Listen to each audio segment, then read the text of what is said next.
Welcome to my YouTube channel, Maths by Professor B.K. Goyal. In my previous lecture, we solved questions for IIT, JEE, topic permutation combination. In my today lecture, we solve question on topic matrix and determinant for IIT, JEE. The first question is, we are given two square matrix A and B. आपको matrix A और B दे रखी है, तो इनके determinant में क्या relation है? Determinant A और B में क्या रिलेशन है? जो मैट्रिक्स A है ABC, XYZ PQR, जो मैट्रिक्स B है Q minus B by minus PA minus X and R minus C Z. तो टेक डिटर्मिनेंट B, तो B का हम जो है वो डिटर्मिनेंट लेंगे.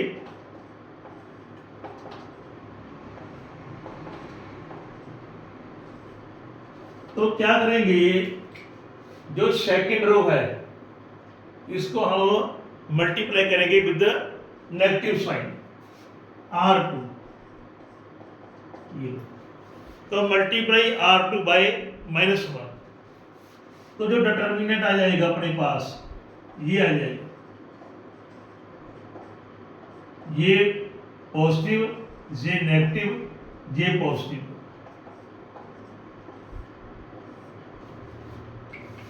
ये पॉजिटिव, ये नेगेटिव, ये पॉजिटिव हो गया. अब जो कॉलम सेकंड है उसको भी मल्टीप्लाई करो with negative sign.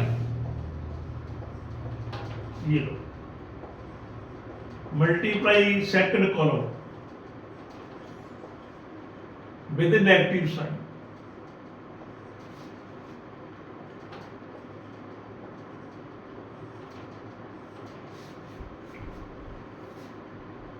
Now we want ABC in first row, and जो XYZ सेकेंड रो में वो हमने ऐसे घुमा के लेके जाना है. तो इसका ले लो आप ट्रांसपोज, टेक ट्रांसपोज.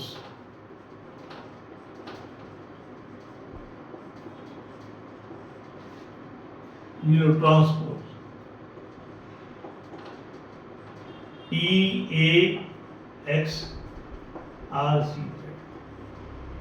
क्योंकि आपको पता है जो ट्रांसपोज का डिटर्मिनेंट है और मैट्रिक्स का वो दोनों इक्वल होते हैं.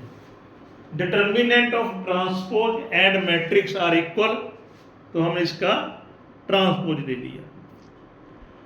अब क्या करेंगे, जो सेकंड रो है वो फर्स्ट रो बनाएंगे, ये सेकंड रो को ऊपर ले जाएंगे, ऐसे लिखेंगे. ये इसको कुछ नहीं करेंगे. तो हमने एक अल्टर किया है, एक ही रो चेंज की है, तो मल्टीप्लाई बाय नेगेटिव साइन. तब जो दो एडजेसेंट रो को हम इंटरचेंज करते हैं तो वो multiply by the negative sign. जैसे दो कॉलम एडजेसेंट जहां रो है उसको हम चेंज करेंगे विद नेगेटिव साइन. अब इन दोनों को कर लो आप, सेकेंड और थर्ड को अगेन बाय नेगेटिव साइन. ये लो,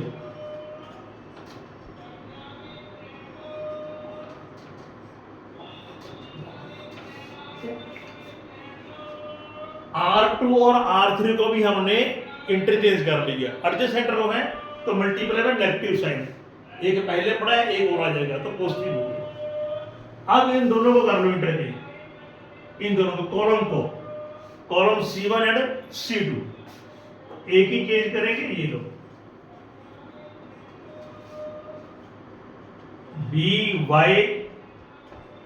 BYQCZR. तो जहां पे हमने C1 और C2 को इंटरचेंज किया तो मल्टीप्लाई बाय नेगेटिव साइन। अब ये देखो, ये जो डिटर्मिनेंट है वो A का डिटर्मिनेंट है, तो this is the A determinant.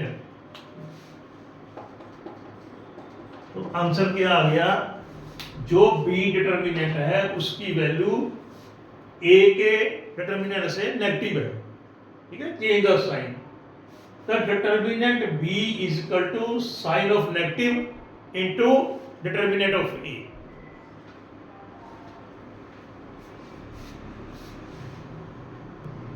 The second question, we are given a set 0, 1, 2, 3 up to 9.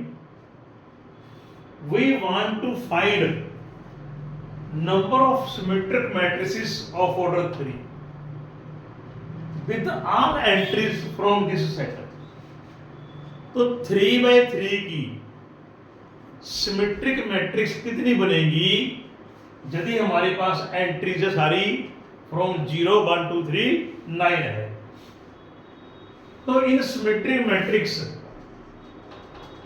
आपने पढ़ा हुआ है AIJ is equal to AJI, AIJ is equal to AJI। तो जो सिमेट्रिक मैट्रिक्स होती है उसकी टाइप क्या होती है, ये होती है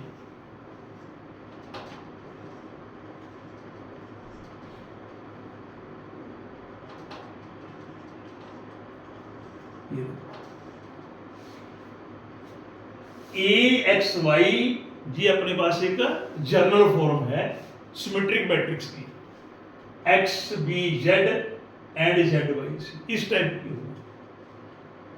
तो जो x है वो फिल करेंगे value from this set, y की z की और diagonal elements a b c की। तो element x can be filled in 10 base.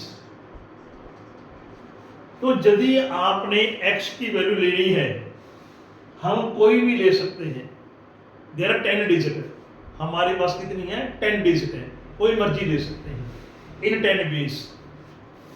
Element जो y है वो भी 10 बेस है, क्यों, उसने कौन सा कहा है, रेपिटेशन इज नॉट अलाउड। यदि कहा होता रेपिटेशन इज नॉट अलाउड फिर हम देखते। तो x can taken in 10 base, again y 10 base. Similarly z can be taken in 10 base. ये तो आपके आगे x y z means non diagonal elements, इनकी हमने पोजीशन पता कर ली।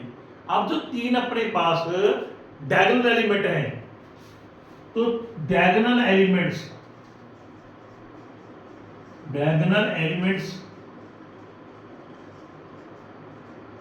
कैन बी टेकन इन, ये भी अपने पास भी ऐसे आएगा। जो A है that taken in 10 base, B 10 base and C also 10 base, 10 10 10, ठीक है। टोटल मैट्रिसेस फॉर्मड तो कितनी आ गई आपके पास 10⁻⁶ आ गई, 1 2 3 4 5 6। तो 10⁻⁶ जो है वो सिमेट्रिक मैट्रिसेस बन जाएंगी of order 3 from the set 0 1 2 3 4 5 6 7 8 9। इसमें से हमने 10⁻⁶ मैट्रिक्स बना लेंगे।